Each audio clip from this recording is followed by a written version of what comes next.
Hello, and welcome to your National Archives. My name is Rodney Slater, the National Archives Foundation Board Chair, and I am honored again to welcome you to your archives. We have in the audience this evening Ambassador Jim Blanchard and his wife, Janet. Ambassador Blanchard is the immediate past chair of the Foundation Board. And so we're very, very pleased to see him.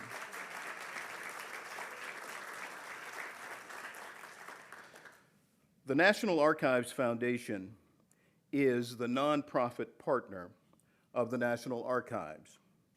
We work to generate support for the National Archives mission to provide public access to the agency's vast holdings.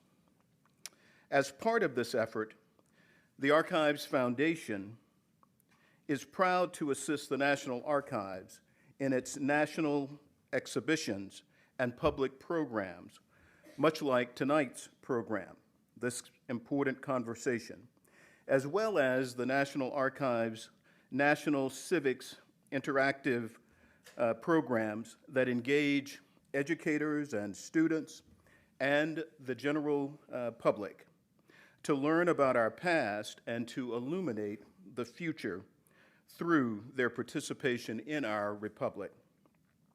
We have a wonderful program planned for you this evening, celebrating 10 years of the David M. Rubenstein Records of Rights Gallery. David Rubenstein is a man who almost needs no introduction. He is an American lawyer, businessman, and of course, a philanthropist, and most recently, a Major League Baseball owner.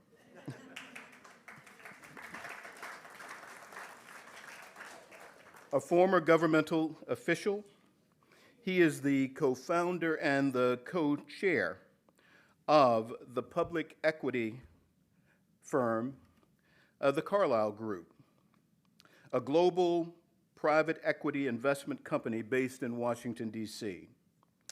But perhaps more important is the impact of the support that David has offered that has been demonstrated over the years to civic and cultural institutions and museums like the National Archives.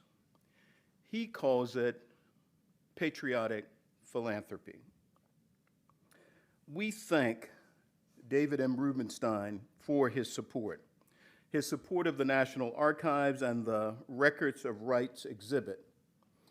This effort has welcomed nearly 8 million visitors to explore the National Archives records documenting the ongoing struggle of Americans to define, to attain, and to protect their rights. The interactive exhibit helps to illustrate how we, as citizens, have worked to realize the ideals of freedom enshrined in our nation's founding documents, and how we have to continue to debate the issues such as citizenship, free speech, voting rights, and equal opportunity. Anchored by his loan of the 1297 Magna Carta, which serves to reinforce the precedent for the concept of freedom under law, this gallery, for the last 10 years, has been a catalyst to engage Americans of all ages with programming and educational initiatives around our collective rights, our individual rights. Since the opening of the David M. Rubenstein Gallery Records of Rights exhibit, the National Archives and the National Archives Foundation have hosted 252 rights-related programs in Washington, D.C. and online, with many more programs presented by presidential libraries nationwide. Not to mention the impact the gallery has had on archives programs such as the Young Learners Program, which has reached over 34,000 children and students. the recordofrights.org, which has engaged more than 1 million page views and has been visited by more than 350,000 individuals from nearly 200 countries around the world, all seeking to gain a better understanding about how you might define and attain and protect the rights that we hold dear. DocsTeach.org, the Rights in America landing page, which has created rights-related activities to reach a variety of grade levels on different topics, from African American rights to Native American rights to women's rights. And this site has received a collective 686,000 page views. So you can see this investment by David M. Rubenstein has been tremendous. It is a commitment and a contribution for which we are most thankful and most appreciative. Through David's generosity, millions of people across the country and around the world have been able to explore a more complete story of America's history, and as he notes, the good and the bad, with the recognition that there is nothing wrong with America that can't be cured by what is right with America. Ladies and gentlemen, it is my honor to introduce to you David M. Rubenstein.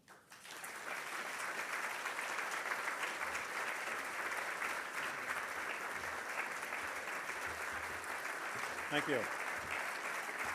Thank you all very much. Okay. So let me acknowledge the presence of our former Chief Archivist, David Ferriero. David, thank you very much for returning. And our earlier chair, Jim Blanchard, thank you very much. And all of you who are here who care about these issues, let me try to make 2 points briefly. First, why do we have an archives anyway? Why do we really need to preserve all these documents?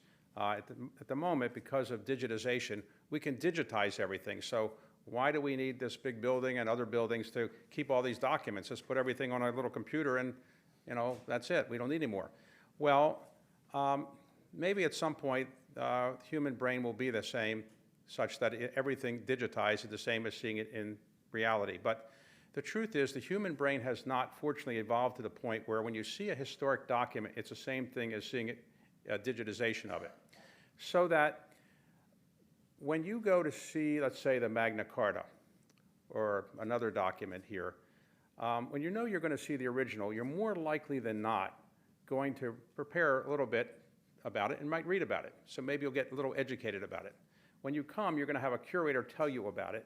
And when you leave, because you've seen the actual document, you're probably going to be more intrigued about what you saw, and you're likely to read about it later. So it's likely that you're going to learn a lot more by seeing the original document than just by seeing a digitization. Now, digitization is important for sure, but we need to preserve the original documents as well, because by preserving the original documents, we're more likely to educate people and get them excited to see something. When school children come here and they see the Magna Carta or the Bill of Rights, they're more likely to get excited about it, learn something, and we certainly could use more civic education among our young people. It's a very sad situation now that we don't have as much civic education as we should. So I really want to thank the archives for preserving these documents, and for David for pushing this through. I remember we talked about it for quite some time, and David was very persuasive. So I would say I'm very pleased with it, and I'm pleased that people have a chance to come here and see the original documents that are preserved here, including, obviously, the Declaration of Independence, the original Bill of Rights, and the Constitution. A second point I'd like to convey is this. When you think about the Bill of Rights and think about the rights that people come here to talk about and read about, it is amazing how most of human history did not have these kinds of rights. So all of us here, we share more or less DNA to some extent. We're all Homo sapiens with maybe 2% Neanderthal blood in there, but about 98% of our DNA is Homo sapiens. And Homo sapiens came out of caves, more or less, about 400,000 years ago. And so for most of that 400,000 years, there were no such things as human rights or rights for women, rights for people that look differently. And it is amazing that we've gotten to this point. We're now maybe only 50 years away from when a real serious effort was made in the United States to have everybody be treated equally. So think about it. The original Constitution obviously allowed slavery, didn't permit women to vote, among other things. The Bill of Rights, so-called, as great a document as it was, did not do anything relating to slavery and didn't actually have anything for women to have the right to vote, among other challenges with the document. And it's amazing that as advanced as we are in civilization today, we think we're advanced, we still don't have a perfect situation where everybody is treated equally and everybody has the same rights under law. And I'm not sure why that is. It is a funny thing that the human brain is an incredible thing that can come up with a Picasso painting, a Shakespeare play, a Beethoven concert or symphony, and that incredible creativity and brilliance has not yet translated into one flaw that the human brain has. And that flaw is that if you look differently than me, if you are different gender than me, your skin color is different than me, your sexual preference is different than mine, we treat you differently. And it's still the case in most of the world that that's unfortunately the reality. So we've made progress in the United States in the last 50 years or so, maybe beginning in the latter part of the last century, but made some progress in this century. But really, when you think about it, it is amazing how for most of organized history, humans were not given basic rights. The rights in the Magna Carta, for example, were really only to the barons. It wasn't to everybody. Later on, it was supposed to be for other people who owned property and who were men. Even in the United States, our Declaration of Independence did not do anything for women, didn't do anything for slaves, and the same was true of the Constitution. And I think that's about the human flaw that is in the brain that just says, if you look differently than me, you think differently than me, you talk differently than me, or you have a sexual preference different than mine, I'm going to treat you differently. I wish that one flaw in the human brain could be someday evaporated so that everybody could be treated the same and everybody can have the kind of rights that everybody should have and everybody can truly be treated equal. We haven't reached that point yet, but I hope we can.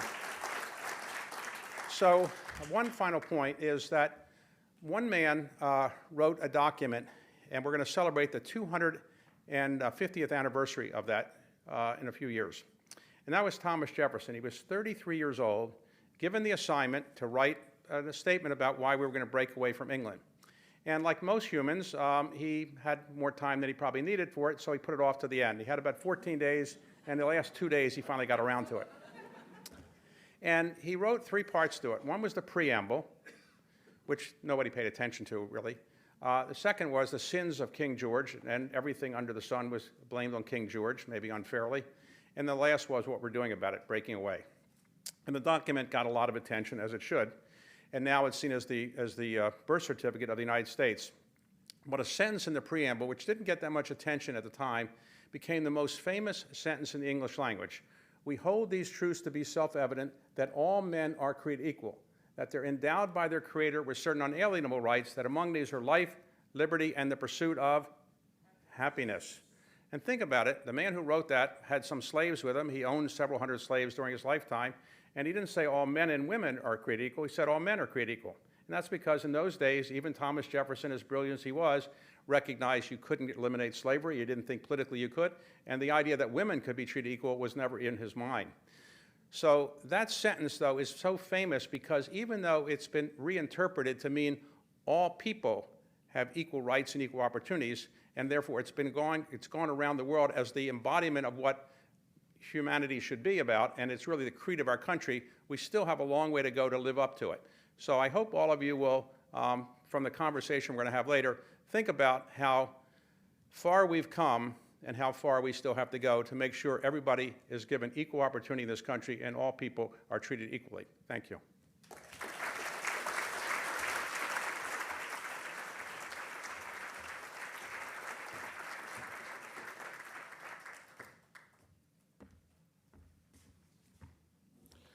Another round of applause for David, please.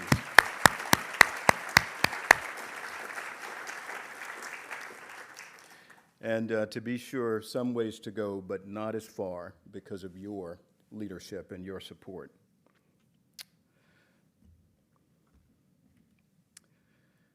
Now, I have the honor of introducing our panelists for tonight's program.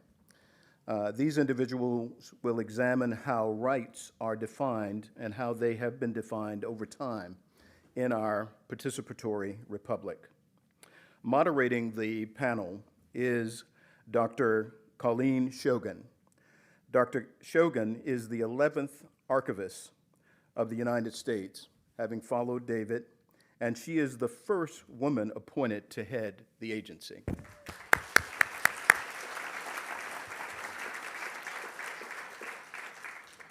By the way, she and her team have completed a wonderful effort over the last few days, bringing up to date all of the military records that were backlogged when she came on board, and they're doing just a wonderful job, and so we commend her and the team for that. Dr. Shogun is recognized as a political scientist with expertise in the American presidency, political rhetoric, women in politics, and Congress. She was the senior vice president and director of the David M. Rubenstein Center at the White House Historical Association. Other panelists, Julieanna Richardson, the founder and president of the History Makers, the largest effort to record African American experiences committed to preserving, developing, and providing easy access to thousands of African American video oral histories. She currently sits on the Honors Council of the Lawyers for Creative Arts, the Simmons University Dean's Advisory Council of the Gwen Ifill College of Media, Arts, and Humanities, and the James Madison University Flowering Advisory Council. Elisabeth Griffith is a historian and author, and she is an expert on women's history, politics, leadership, and education. She teaches courses on women's history for the Smithsonian Associates and at Politics and Prose. Elizabeth graduated from Wellesley's College in Hillary Clinton's class, and they're dear friends, and she has earned a doctorate from American University and was a Kennedy Fellow at Harvard. Mark K. Updegrove is the president and CEO of the LBJ Foundation. He is a presidential historian for ABC News. He is the author of 5 books on the presidency, including Incomparable Grace, JFK in the Presidency. Early in his career, he was the director of the LBJ Presidential Library and publisher of Newsweek. He has interviewed 7 U.S. presidents. Please join me in bringing to the stage our archivist and the other members of the panel. Please.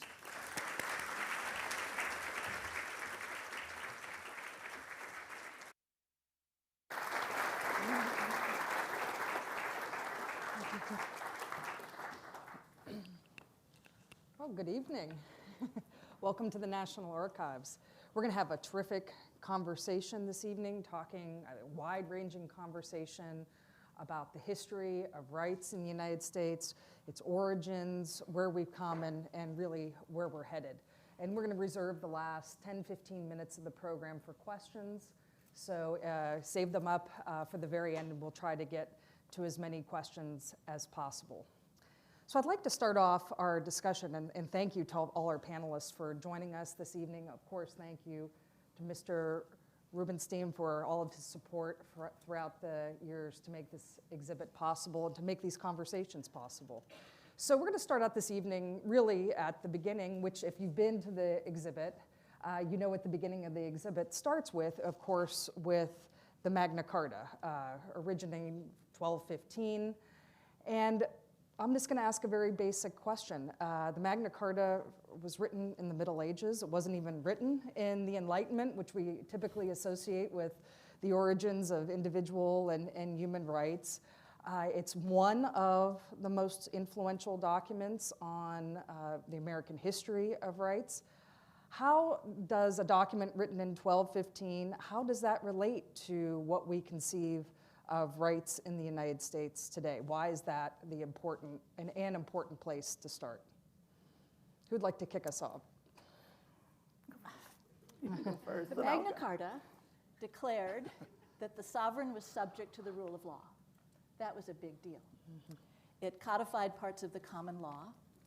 It represented resistance against oppressive authority. And of course, it enshrined a bunch of privileged white men, the barons and the king. And from that seed really caught root. I hadn't, until I studied more, realized that it had been revised over several decades. But because this country was explored and settled by Europeans, Northern Europeans, people from Christian Judeo backgrounds, they brought with them the seeds of the Magna Carta, the idea that that government should have some connection to representation of the people it was governing, and a lot of attitudes I returned to patriarchy about who was going to be in charge. Mm-hmm. If they'd come from someplace else, we might have ended up with an entirely different kind of government, because every civilization would have had seeds to some governmental planning.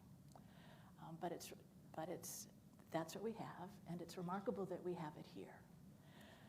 Speaking for every historian and every person who loves history, archives are enormously important. Saving these pieces of paper, being able to see them, and whose papers we save have a lot to do about whose history we recall. And because white men were privileged and educated and could afford pen and paper and had the leisure to write and thought they were pretty big stuff, so they saved their documents, we have a lot of those records. We're very fortunate to have Abigail Adams' 1,000 pieces of correspondence, but we might not have had them had her husband, first of all, not been away, and then became famous, because then she's related to a famous person. She's not the only woman writing, although it would have been much rarer because of the literacy, the privilege, and the leisure. None of that. But we've lost so much. We erased Native American languages, so we don't have records of those. We don't have enough women's records.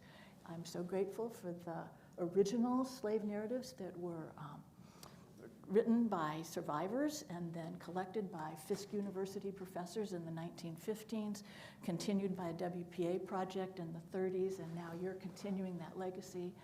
Without building blocks, if you all are not printing out your emails, there's going to be no work for people like me. Oh, there'll be work.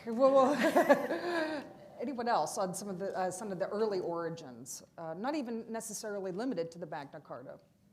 Well, we were, when we were talking about this panel, and I want to say, first of all, David Rubenstein, you've done an amazing job for civics education and archives and drawing attention to that. I don't know if you have not been here, where we would be as people who are dedicated to the preservation of records. I do want to say, and we were having this discussion about the time of the Magna Carta, because I was saying, well, what am I going to say about that? Because I can talk about the scrolls of Timbuktu that UNESCO did a major save, sort of like movie-like, of taking the scrolls out of the country because of attack. But those were, at that point in time, which is the same time, the 13th century, the Magna Carta is being written, there is what we find in Africa, Timbuktu is the center of learning. That doesn't have things about rights, and I don't know what those scrolls even talked about rights, or if in African society there was even the concept of rights.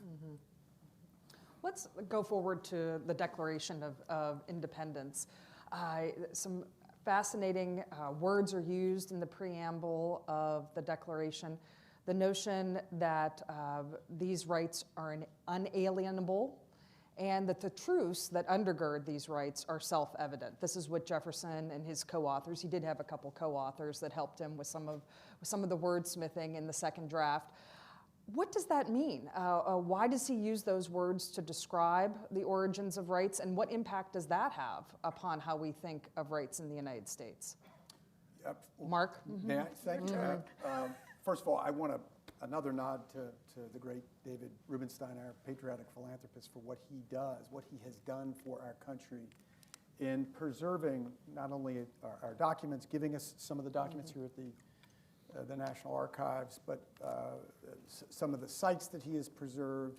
We've seen in recent years that our democracy is not an inherent right.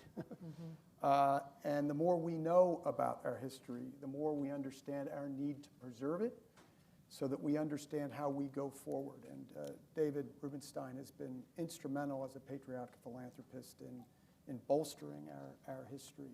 I would say, well, first of all, it's good to be home. I was an employee of the National Archives under the leadership of David Ferriero when I was director of the LBJ Presidential Library, and it's always wonderful to be back to this institution and in the hands of such a capable leader as Colleen. Inalienable means that you can't take these rights away. They are unassailable. They are irrevocable. They are inherent. And the founders come to that document with that conviction. The fact that they are self-evident, these rights are self-evident, goes back to, I think, the documents that they were looking to, that the founders, the Magna Carta, the 1688 Bill of Rights, they were evident by virtue of English history and the rights that had been enshrined in those documents that moved English society forward and gave ordinary English people, in the case of the Magna Carta, as you pointed out, Betsy, it's like the Declaration of Independence. It's to the privileged white men, but it evolves over time. It's a start. And that's, I think, what this conversation is about, that we start with a kernel of an idea, and that idea evolves to be more inclusive, to be more diverse, and to create a better society. A brilliant revolutionary idea. I want to add, historians always want to add footnotes, but this idea about declarations, whenever some underrepresented group wanted to gain recognition or make a statement, they issued a declaration. In 1833, William Lloyd Garrison founds the American Anti-Slavery Association with the Declaration of Sentiments. Elizabeth Cady Stanton follows that idea in 1848 with her Declaration of Rights and Sentiments, and she replaces King George with all men and says all men and women are created equal. It created huge fervor because everybody in America could recite the preamble and knew that those words were not the words that had been used. And then in 1905, when W.E.B. Du Bois and 29 African-American men are starting the Niagara movement that will segue into the NAACP, they issue a declaration of principles. So this idea that you can root back to the Declaration, that the Gettysburg Address counts back to the Declaration, it's an empowering idea that you might not have been included in the first draft, but you can rewrite your draft. And I read that Jefferson didn't admit that he'd written it for 9 years because he was so annoyed by the edits by the committee. He thought that his words were exactly right and they shouldn't be messing with it, and any author can tell you that that's exactly how they feel. Right.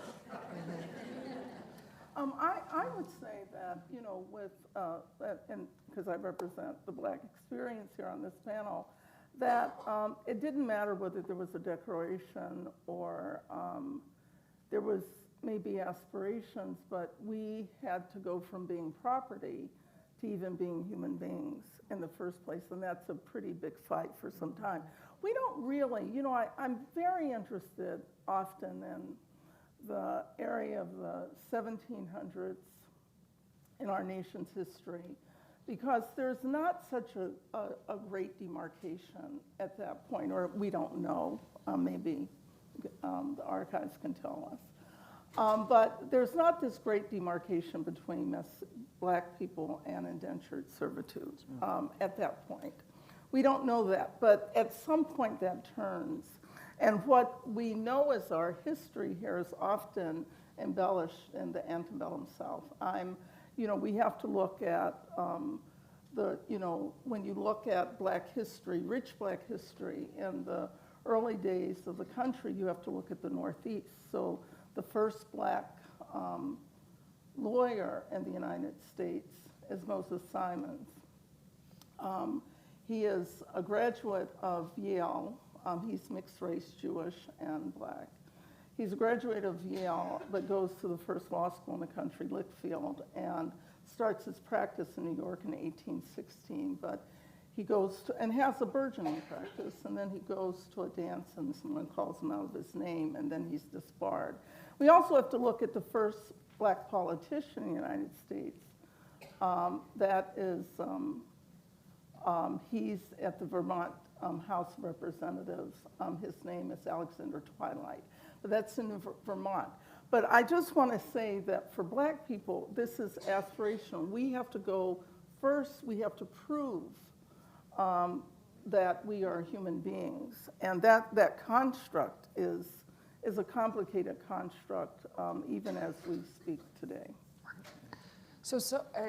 We've identified many of the contradictions that exist within this document, just on the about face. Slavery being obvious one, women, other people that are excluded. So much so that we know that there's a civil war that's fought to resolve at least one of these contradictions, and we know that the Civil War. The primary cause of the Civil War is slavery because Lincoln tells us this in the second inaugural. So this is something that we understand to go forward. So why does it take a whole Civil War being fought primarily over this issue, but yet it takes at least another 100 years for the articulation of basic civil rights for African Americans? Why is that the case? I'm not sure that the Civil War, I know we say that, but the Civil War was about property in many ways, and who was going to, you have the North and South. It's an economic issue of what is economically viable and splits up the country. I don't think really. I know that black people were freed, and the abolitionists and many black people played a role in that, in the freedom. Black people being very active in that. There have been lots of instances of resistance movements that are not really talked about and in the public mindset or knowledge set. But I really, it does take 100 years. In the state of Illinois where I live, we had one of the First Nations civil rights legislation passed in 1877 by our first state legislator, a man named John W. Thomas, who was born a slave, and he was elected to the state and passed this. But the problem is that, it's not in the DNA. And so it's always aspirational. It's always beginning and end. Most of the presidents, this is the thing, you have to look at who's leading the country, and most of them are still either slaveholders or at a point where they're opposed to the rights of black people for the most part. And a lot of the policies coming out of the federal government are actually that. I think it took more than 100 years because I will accept that the Civil War was fought over property, but the property was people, and it was about the extension of the right to own those people into the West. But the deeply rooted racism of our country, the fear and resentment and resistance to any change, the clinging to the myth of the lost cause and to sort of wrap yourself in white supremacy, because even if you had never owned slaves, gave you a sense of superiority. And people don't like to give up power and change, so it would require endless efforts, resistance, met with violent repercussions, and we're still seeing evidence of all of that. I do think we've made a lot of changes. There's been a lot of progress, but we have more to go. And without fact-based history curriculum, a lot of civics education, people not being afraid to see the flaws in this country. We are a great country and will be greater if we address the dark parts of the history and make changes so that we don't repeat those mistakes.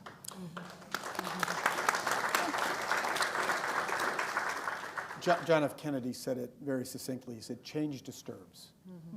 And when we take leaps forward as a society, as a nation, we inevitably fall back by inches or steps. We never go back to where we were. And the arc of progressivism in our country, David might appreciate this, looks like, to my mind, the Dow Jones index over time. It goes up, but there are capricious bull and bear whims as we get there, as we go. But we never go back to where we were. We didn't go back to owning slaves, but we were set back by Reconstruction. We didn't go as far as we could have because Reconstruction brings us back. But we have the 13th Amendment enshrining the fact that we cannot have slaves in this country. We have Lincoln's Emancipation Proclamation, stating essentially that slavery is immoral. We have his words on that count. So you can look at that. Again, it looks like this through history. And we've seen that recently. We had the first African-American president in 2009 who served 2 noble terms in office, and then we get sort of a backlash through the movements that we've seen in recent years. It is almost an inevitable aspect of American history. Excuse me for rolling my eyes. But the remark about the forward and never going back, I just want to say Dobbs' decision. Well, fair enough. Right. That is a particularly potent example. Right, and others. Right. But the risks remain.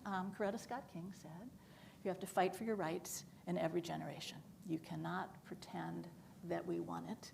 We have to keep fighting. And the fight's getting pretty fierce. Right. I mean, but sometimes people get tired of fighting, right? Exhausting. Exhausting, right? No, Fannie Lou Hamer, I'm sick and tired of being sick and tired. But we've seen even with Dobbs that and this is a lesson for all of us, I think, particularly with our democracy, I think, in large measure in the balance right now. You have to stay engaged. Martin Luther King, this is engraved in the stone of his monument, said famously, the arc of the moral universe bends slowly toward justice. But that doesn't mean it bends on its own. What he essentially says is, we've got to bend it. That's what the civil rights movement was all about. Well, you've got to, you can't take your rights for granted. Social movements is what moves policy in this country. It always has. Well, the truths are self-evident, but they're not self-executing, right? The self-evident is different than self-executing.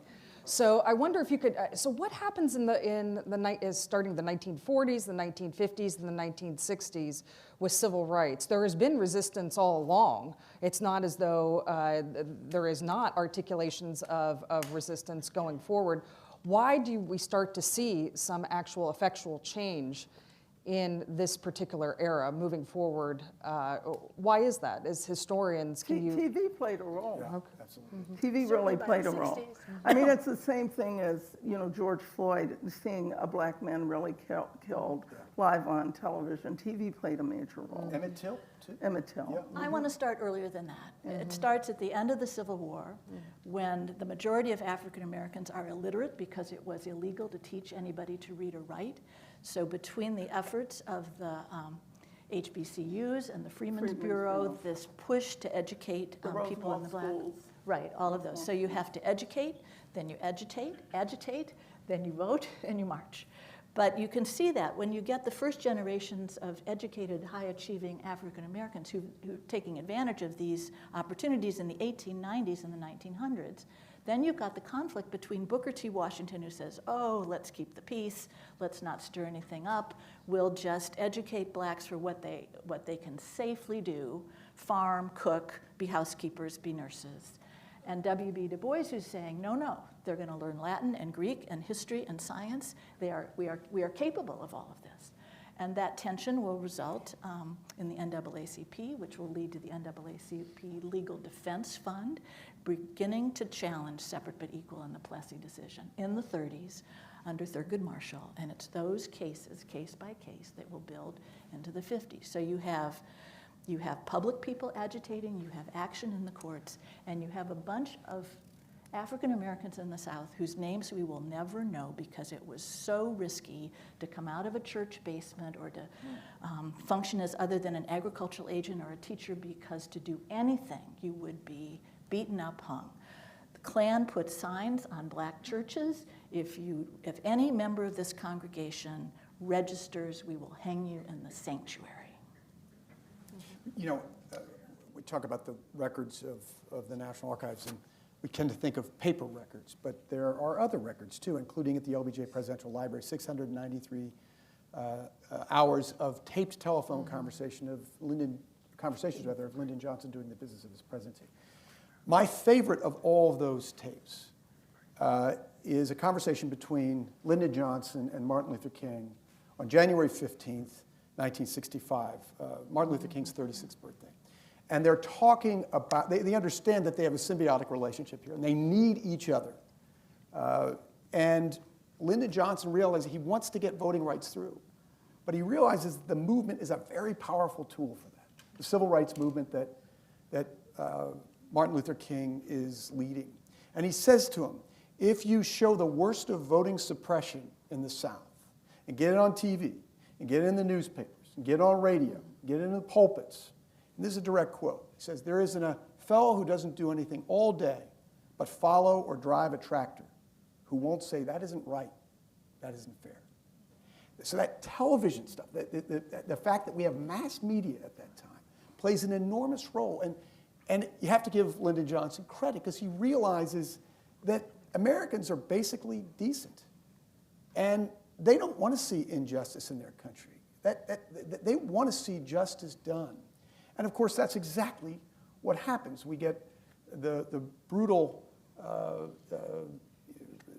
the Alabama state troopers brutally thwarting the march from Selma, Montgomery to the capital of Alabama. From Selma to Montgomery. And the world sees this. And soon thereafter, we get voting rights enshrined into law. It's amazing. The American people are basically fair, but they have to be exposed to what's wrong in order to do what's right. The black women who made that march from Selma to Montgomery had toilet paper and toothbrushes in their purses because they weren't sure they were going to make it, and it was equally likely they would end up in jail. I think about that there was a lot of work, really leading up to what we know as the modern-day civil rights movement. I remember once someone told me that I was trying to get involved in my project. I interviewed black people about their lives, and we've interviewed like 3,600 people in 451 cities and towns, but they told me that, black people hadn't done anything before the modern-day civil rights movement. So I think that I go back to this issue of, this taboo issue of slavery, because I really believe that issue has, white people don't want to feel guilty. I wasn't here, I didn't do that, blah, blah, blah. And black people don't want to be embarrassed, because, is what was a slave. And I think that we've really, as a nation, acted in unintended complicity to cover up this wonderfully rich history. That really, I think that if we look back, and there are a lot of records here at the National Archives. $13.5 billion. Yeah, you have, let me just say this, you have a lot of material on the black experience here. Probably more than any other archive does in terms of volume. And so I really am hoping, because there are all these different alliances, there are people helping people in different places around. And And there's horrific things that happen as it relates to black people, but there are also a lot of heroic things. And I really think that if we can get into the National Archives and really expose them, we're going to learn our true history, not the fictionalized accounts that still permeate our society. And really, I believe that until the United States can raise up other voices, that we will never have the melting pot that we were intended to be. I also, because of your work, women are not recognized well. They're not documented well in society, period. Black people are not. Lots of other entities are not. The archives have been the province of white males. But within the archives hold really a lot of the truths.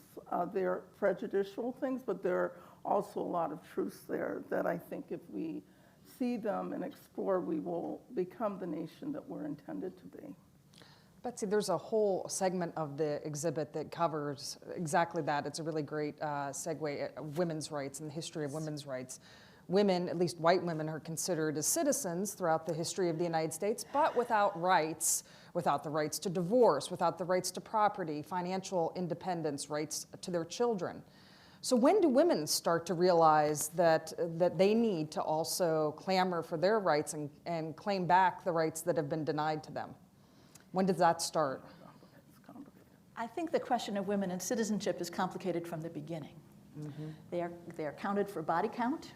They are related to taxes, inheritance taxes, but nobody ever thinks, because of common law, Anglo-European influence, that women are independent legal entities. They are owned by other people, not in quite as dangerous and violent a way, but you're the property of your father, you're the property of your husband. The only time you really have a chance is if you have been widowed and you're not poor. If you are a widow and have inherited, then you have some chance of some life. As early as 1645, I think it is, Margaret Brent is appealing to the Burgesses, the governor's council in Maryland, because she is the largest property owner in Maryland, 2,000 acres, but she's single, and she says, I should be represented in this body. And they say, not a chance, no woman is going to be represented. But in 1745, Maria Chapin in Uxbridge, Massachusetts, has inherited the property of the wealthiest man in town. So she is now the wealthiest person in town, the highest taxpayer, so they let her vote because she has property. So the link from the founders of power to property, when women didn't have a right to property, that lasts for a long time until their fathers decide they don't want their money being inherited by wastrel sons-in-law. So in the middle of the 19th century, you begin to have some property rights agitation. I would say that women always wanted some rights. They just had no way to get them. And they were in a somewhat parallel position of very little education and exhaustion. Women are dying from multiple childbirths. They are valued in certain circumstances. Women who were partners on farms, on the frontier, and when we were an agrarian society, had value because they converted products into marketable goods. Midwives were valued. Teachers would be valued when, in the federal period, we decided people needed to be able to read. Even if they couldn't vote, they should be able to read the newspapers and debate. But the right to vote issue comes out of the abolition movement. Black and white reformers are deciding that they need to address black issues, and that prompts some women to think, wait, maybe we ought to also talk about voting rights for other people. What motivates women is that they want to contribute. They are community builders. They want to change things, reform things, and you cannot do that if you have no power. If you only have moral suasion, you might be able to close down a brothel, but you may not be able to actually, were you allowed to sign a petition against slavery? Could you get clean sewers for your street? Could you create a kindergarten system? You couldn't unless you could vote. So after the Civil War, you have a lot of people who slowly, black and white women both, agitating for the right to vote because it's going to allow them to change the lives of the people they care about. And something that both Mark and Julieanna talked about was, the idea that television helps, that the media helps to draw the plight. How about the suffragists? I mean, they don't have television, but they're pretty close. They figure out a way at the very end to catch attention. And I used to say, for the Women's Suffrage Centennial Commission, that they were the original tweeters. They're the original social media, although there was no social media, but they knew what they were doing. So how did they do that? And it kind of proves consequential at the end. Alice Paul was a social influencer, but she didn't change very many votes. But suffrage passes in 1920. Because Alice Paul had stirred the pot, and by marching the day before Wilson is inaugurated on March 3rd, 1913, filling the streets, and they are attacked by drunk guys in town. So the riot actually makes the news. But she draws attention to a federal amendment. And then she's the person who pickets the White House. She had lots of good ideas. Women in airplanes, women driving automobiles. But she's not a vote counter. For that, you needed Carrie Chapman Catt, head of the National Association of Women's Suffrage. And she is running this two-tier campaign. She's getting suffrage in the states. So if you could vote in the states, you could vote for members of Congress. You could vote for president. You have impact on the Electoral College. And she's trying to influence the Congress. You need 2/3 of the Congress, 3/4 of the states. So Catt's She's got her note cards. A brilliant, she She's does. got the note cards. She does. She's a brilliant strategist. Wilson was opposed for 6 of his 8 years. But because women contributed to the First World War, he could say it was a war measure. So he goes to the Senate and says, we have to give women the right to vote. It shouldn't all be sacrifice. He leaves the Senate. They vote against it. They dismiss him. But by the time it finally passes, in June of 1919, women are already voting in 27 states. It's one of the reasons it passes, because those people in Congress know who's voting at home. So then they have the ratification fight. Very hard fight. Comes down to one state. Tennessee is the only state that's even got a prayer of calling a special election. They strong-arm the Democratic governor because it's a presidential election year. And Catt goes. Paul's not there. Catt goes. And the first vote, and so do all the liquor interests go. So they have a 24-hour hospitality suite in the Hermitage Hotel, and the legislature is drunk. Carrie Chapman Catt says, they're reeling around the hallways. Will they sober up? The Senate sobered up. They're definitely afraid that women are going to bring the end to... People were afraid that women would reform factories, enforce prohibition, do all this stuff. The Senate sobers up. It passes suffrage. They have 35.5 of the 36 votes they need, and they don't have a whip count for the House because people keep changing sides. Harry Byrne, 24 years old, in his first term, from East Tennessee, goes in wearing the red rose of the opposition. He's got a letter in his pocket from his mom. Dear Harry, not sure how you're voting, but I certainly hope you're supporting Mrs. Catt in ratification. Be a good boy. Harry changes his vote. Because of one vote, 27 million women got suffrage. And it never would have happened if they hadn't won that vote. It wouldn't have happened in the 20s. It wouldn't have happened during the Depression. It would have happened at the end of the Second World War. So it takes, I'm all for marching. I've marched a lot in my life. I have a friend here I met marching in 1972 for the Equal Rights Amendment. But marching isn't enough. You need to vote, you need to lobby, you need to be able to count votes, and you need to be able to influence the legislature. Go ahead, Julieanna. Yes. Well, that's lovely. That was lovely. I have to say, I couldn't help but think about, what would have, had the suffragist movement really been integrated, if Susan B. Anthony had not been so horrible to the black suffragettes, that what direction that would have had in terms of power. Now, I think that would have been frightening, but we were spurned, and so the rights, you start seeing the fissures that continue even into the fissures are deep. Let me give you a quick fact correction, just an additional point. The schism starts between black and white women with the passage of the 15th Amendment, because Stanton and Anthony were vehemently, rabidly racist in their response to that. They wanted white women included, not just black men, and they wanted black women included. They wanted universal suffrage, for which there were 7 votes in the Congress among radical Republicans. But Catt by 1915, CAT has created a biracial, multi-ethnic, class-wide coalition. She's working with Mary Church Terrell. She's working with the National Association of Colored Women and the NAACP. The last killing amendment on the suffrage was for it to be white only, from this guy from Mississippi whose name I've forgotten, and they've taken his name off a building at the University of Mississippi, so we won't have to remember it. But she calls on the women of the NAACP to lobby. And so the Senate resists the white only, and they would have liked that a lot because the Senate was controlled by Southerners. But the bill that passes is not a white only suffrage.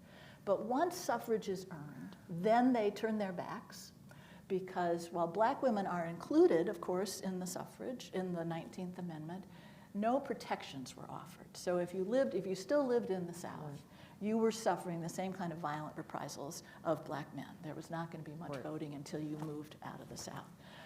But everybody, I mean, the entire suffrage coalition splintered because everybody had their self-interest, and rather than see strength in coalition, they went in every direction, and they succeeded at nothing on account of that. May I just, it goes back to the story you were saying, Betsy, you were talking about how suffrage got passed. And so frequently, you see history turn on the thinnest of margins, right? Just one vote or a handful of votes or a few people standing up for others changes the course of history. You see it time and time and time again, which is why we all need to stay engaged. History begs us to remain engaged in our country, in our affairs, to pay attention and to act accordingly.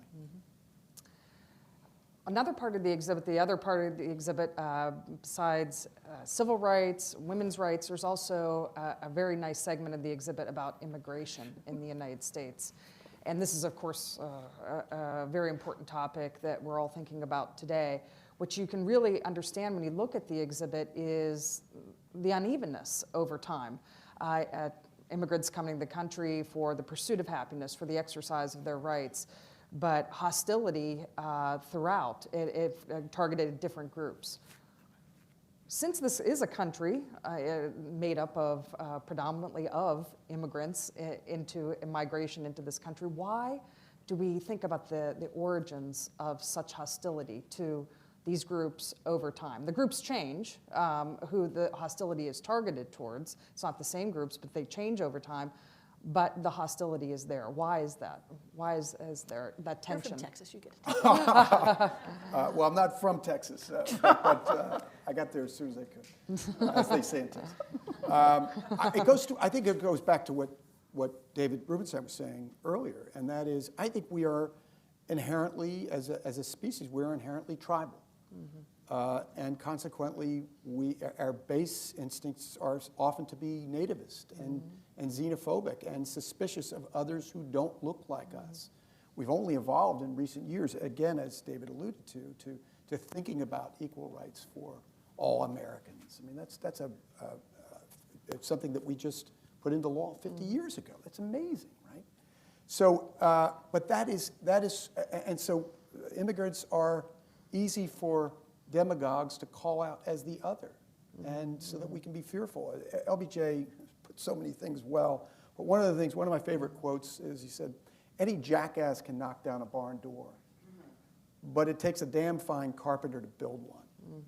And it's easy to strike a match and to burn something down and to stir fear and anger and indignation, and that's a really powerful political tool. So frequently throughout our history, although our nation has been built on the backs of enslaved people and immigrants, they are often those who are damned and subjugated and exploited for political purposes. And I think that's humanistic. I read something though interesting that suggests that immigrants to this point in our history are less damned than they have ever been in our history.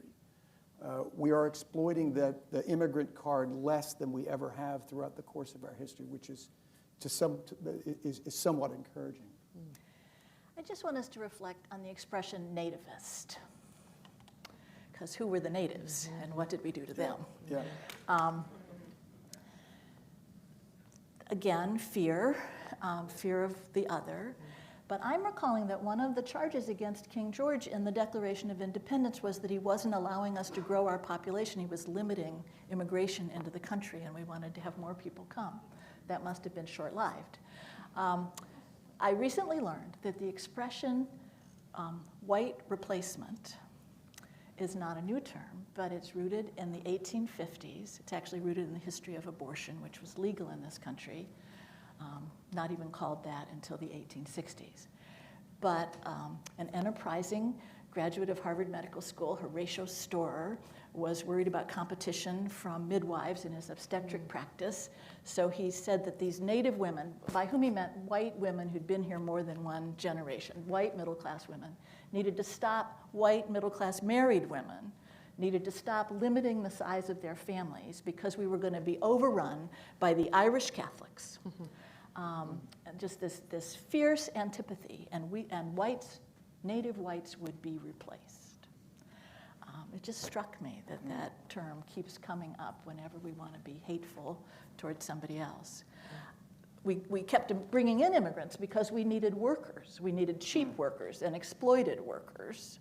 We pitted them against freed African Americans. And what I don't get about the current crisis about immigration is we still need workers, and we're resisting the need in so many occupations that could be filled if we could solve this problem.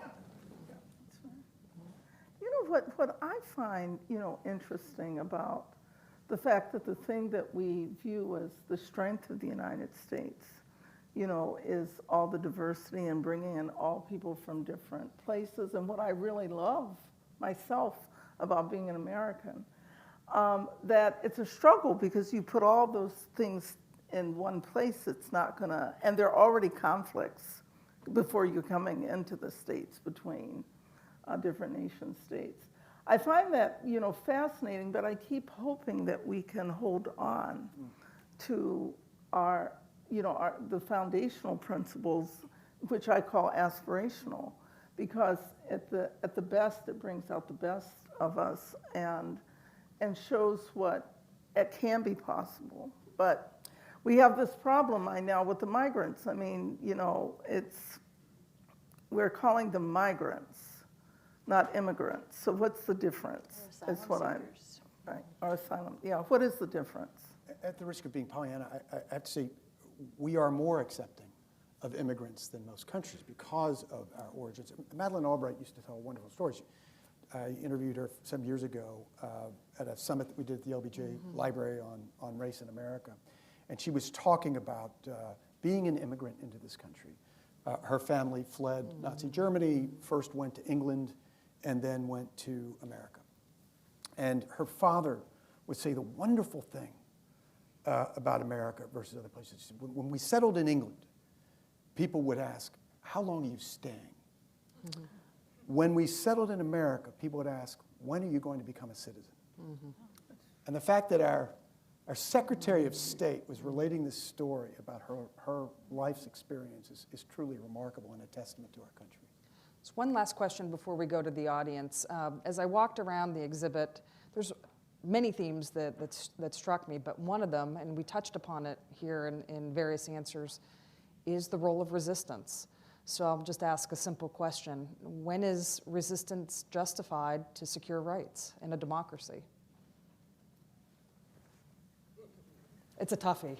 No, not for me. I like to not go for me. I think it often is when there's no other option that you see resistance taking hold, but resistance has not always been successful. But it's often the last option in terms of it being acceptable, the last option. Mm-hmm. I'm for resistance. I'm a veteran marcher. I think, but it's resistance against oppression, resistance to expand rights, not resistance, and I wouldn't even call it resistance, I'd call it insurrection, when you're trying to oppress other people, when you're trying to change a government to do something else. Resistance to influence your government, to show how passionate people are, to object to Jim Crow law, to object to racial violence, to object to Supreme Court decisions you don't like, I think that's part of our democratic process, and we should embrace it. So sort of educated, informed resistance is good, but we need to find where the line is. I worry if our country is unable to protect its institutions. We all sort of cling to the hope that everybody will be sensible and remember all the strengths of our history and the aspirations of the Declaration and will be okay. But should we not be okay, who's going to resist that? John Lewis called it good trouble. Right. Good trouble. And I think we have to get into good trouble when we are not living up to our highest ideals. Necessary trouble. Okay, terrific. Do we have questions from our guests, from our audience? We have 2 microphones here. Okay, sure. I just wanted to add that it wasn't until 1924 and the Snyder Act before natives could be citizens.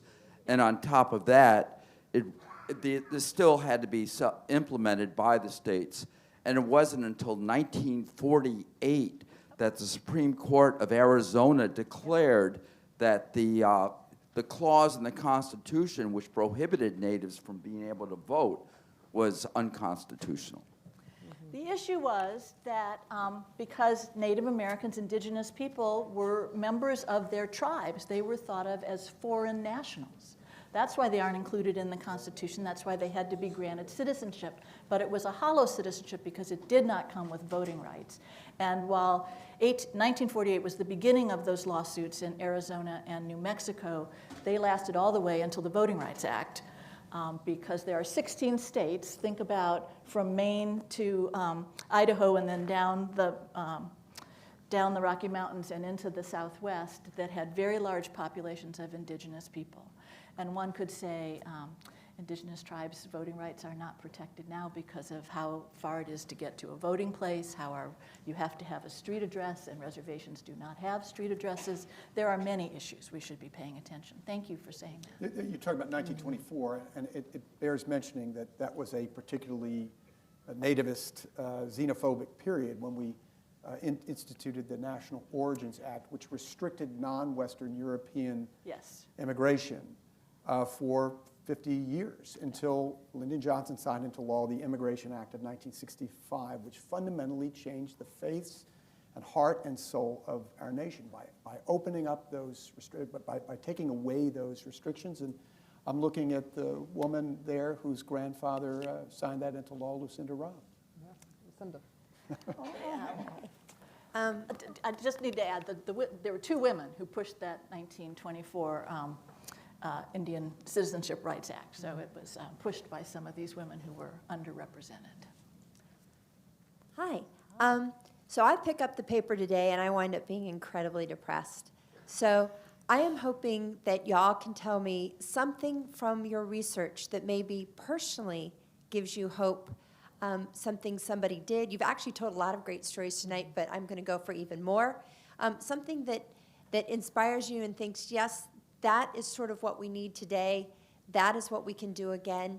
Anything, Julieanna, Betsy, Mark, that maybe is meaningful for you, that makes you feel like, yes, this is a story that gives me hope when I read the paper and I'm thinking, oh boy, this is not a good day. Lucinda, Travis, and Taylor aren't enough for you? That's not, you have to sort of cling to hope wherever you can find it.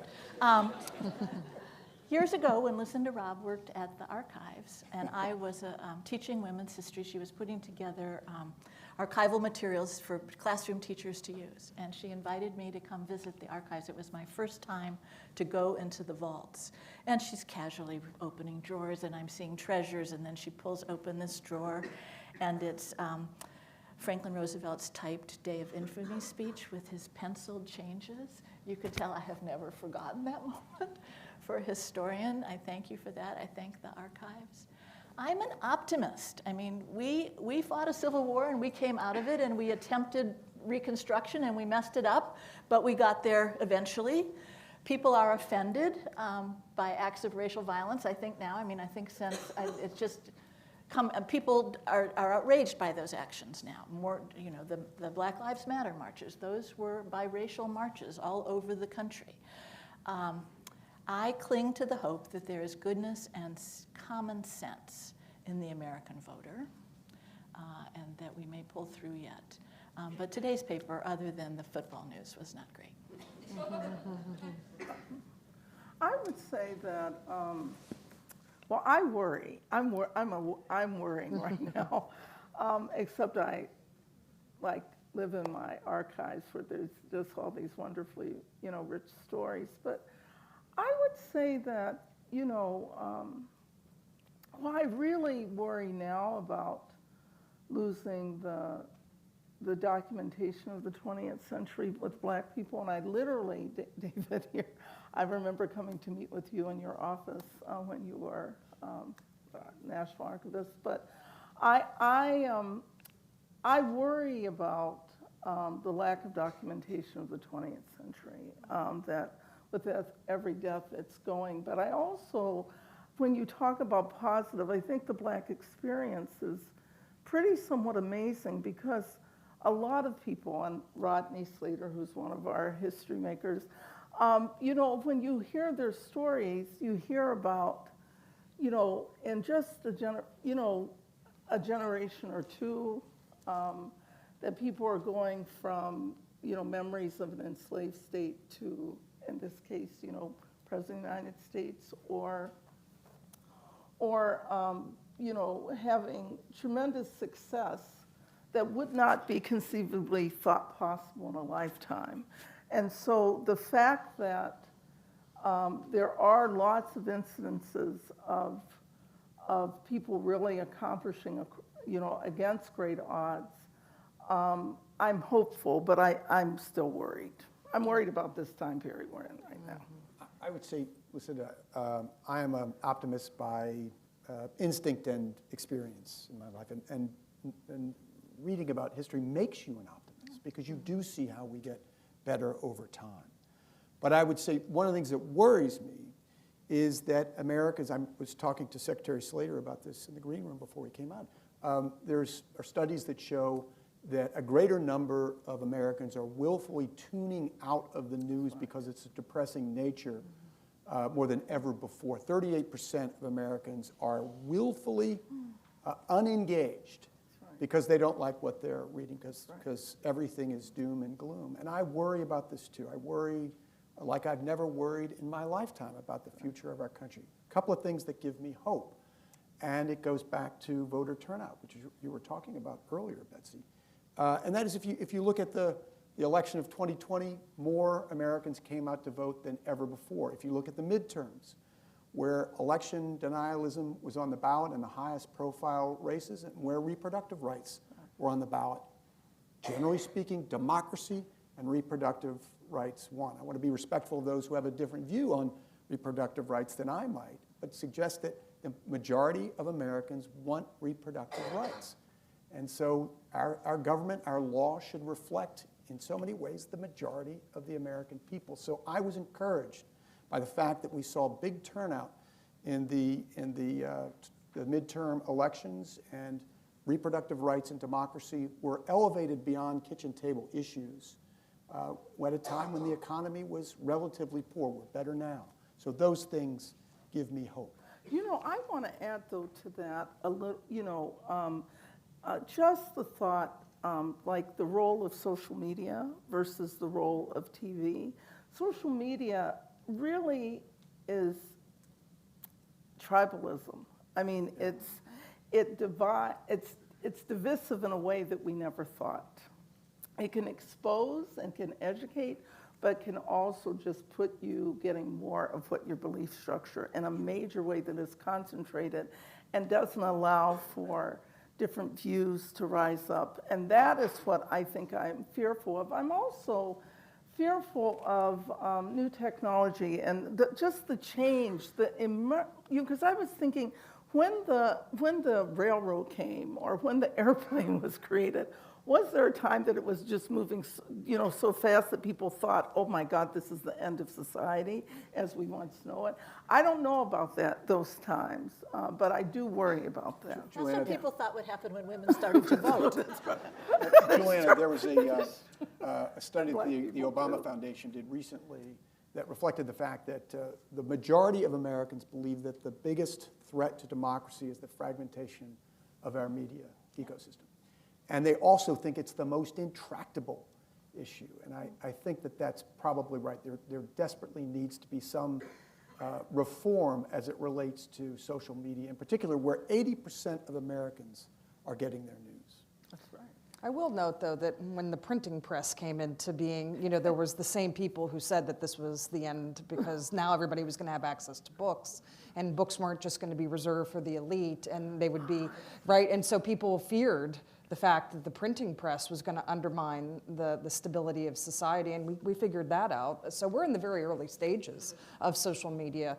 So I still remain, I understand, I agree with you that there's tribalism on social media like we haven't seen before and anything else, and it completely undermines Madison's defense of an extended republic in the Federalist and all the things that we cling to. But I still don't think that the end has been written on this technology. That's my optimistic statement. Yes. So I'm currently a college student studying history and political science as a double major. And one thing that I've loved history ever since I was little. One major question that I've always had my mind on is, ever since last year, I read the Federalist Papers and the Anti-Federalist Papers for American political philosophy. So, and we connected those books to the 21st century. And with my interest in immigration and history, reading Guarding the Golden Door, my question for all three of you is, what, for someone who is wanting to become an aspiring historian, what is a archive document that historians in the next generation should look at that is vital for our 21st century? Let's just pass that right over to Colleen. Well, I mean, I know. So you're looking for the 21st century version of the Federalist Papers, or just some important historical documents that talk about immigration that we can connect it to today, almost. That historical documents that talk about that. Well, I mean, I will say this for the National Archives. I mean, immigration, but I mean, we are using artificial intelligence to have access to large quantities of information that we never had been able to make available before.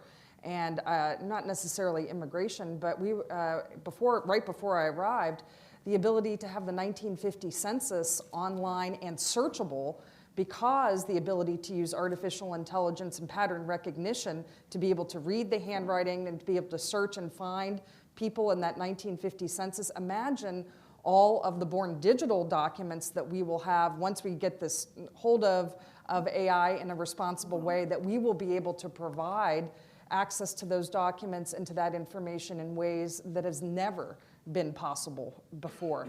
So, there is something that we're losing from the value of not being able to see the printed document in front of you, but the powers when we harness that technology to be able to see across periods of time, make comparisons across time, right. Look at things from a statistical and quantitative analysis, make inquiries that were never possible before. That's all going to be real, and you're going to be able to come to the archives to do it. So I think the future in that sense is very, very bright.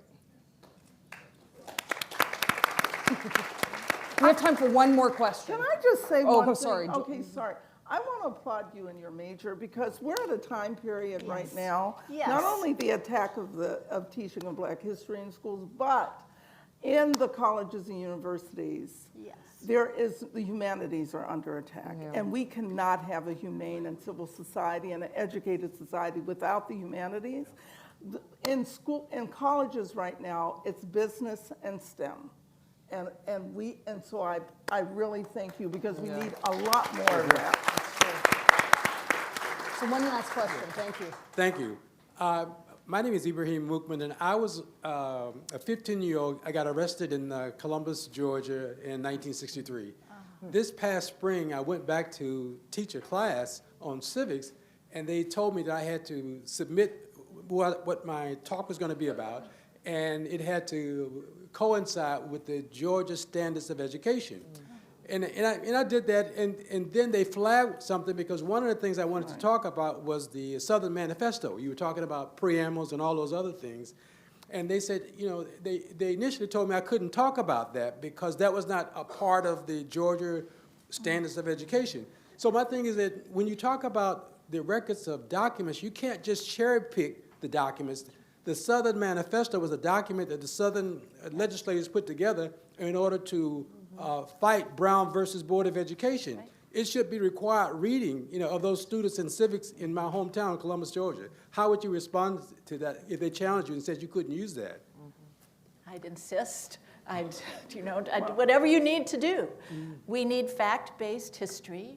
I was thinking when Nikki Haley said, when she couldn't answer the question about the cause of the Civil War, which was not only in Lincoln's second inaugural, but it's in the South Carolina senator who's speaking after the firing on Sumter, why we are doing this, and it has a lot of really nasty things to say about African Americans and their inferiority and anyway, as property. I was thinking, she grew up in an era where we don't know what textbooks the school boards of South Carolina had approved.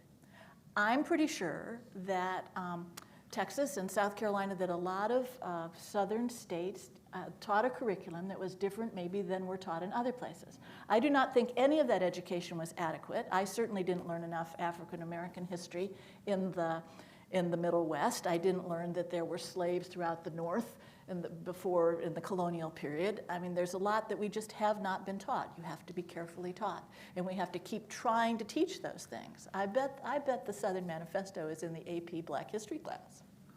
You know, one of the things I want to give a nod to, you all know about presidential libraries and the National Archives, but we have educational arms, educational departments in these institutions. And right now in Texas, as you may have heard, there's been some draconian measures to prevent a more inclusive teaching of history. SB 17 is the law that was passed. And one of the things that we are doing in our education department at the LBJ Presidential Library is teacher workshops to ensure that teachers can teach history as inclusively as possible without stepping outside of the bounds of what they can and cannot do.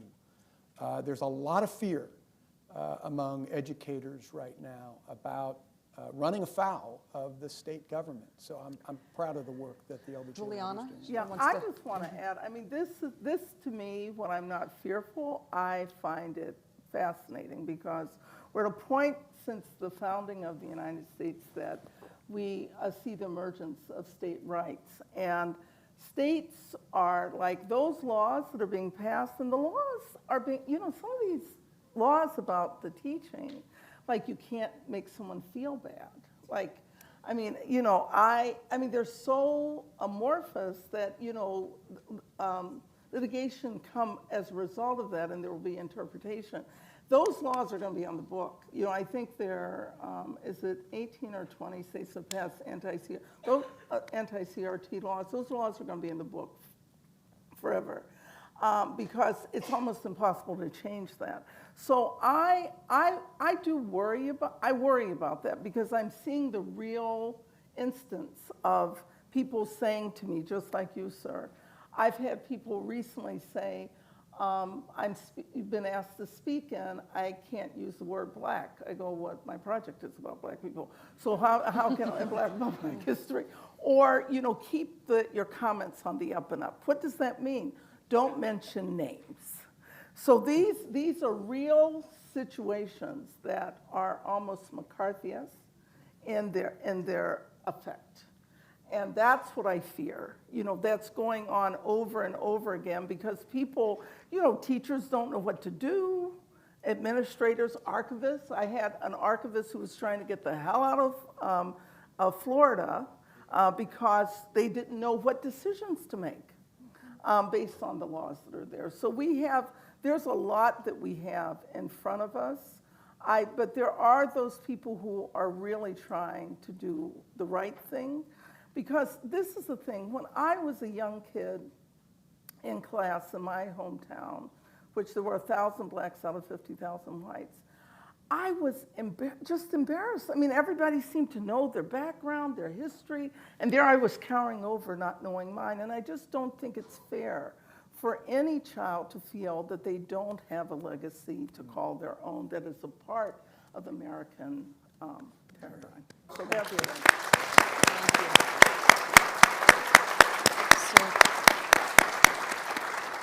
I want to thank our panelists for just a terrific conversation. Thank you for your participation, of course. Thank you for David Rubenstein being able to facilitate these types of conversations from the exhibit that everybody can enjoy here at the National Archives, and of course the National Archives Foundation for their support as well. And thank you for attending this evening.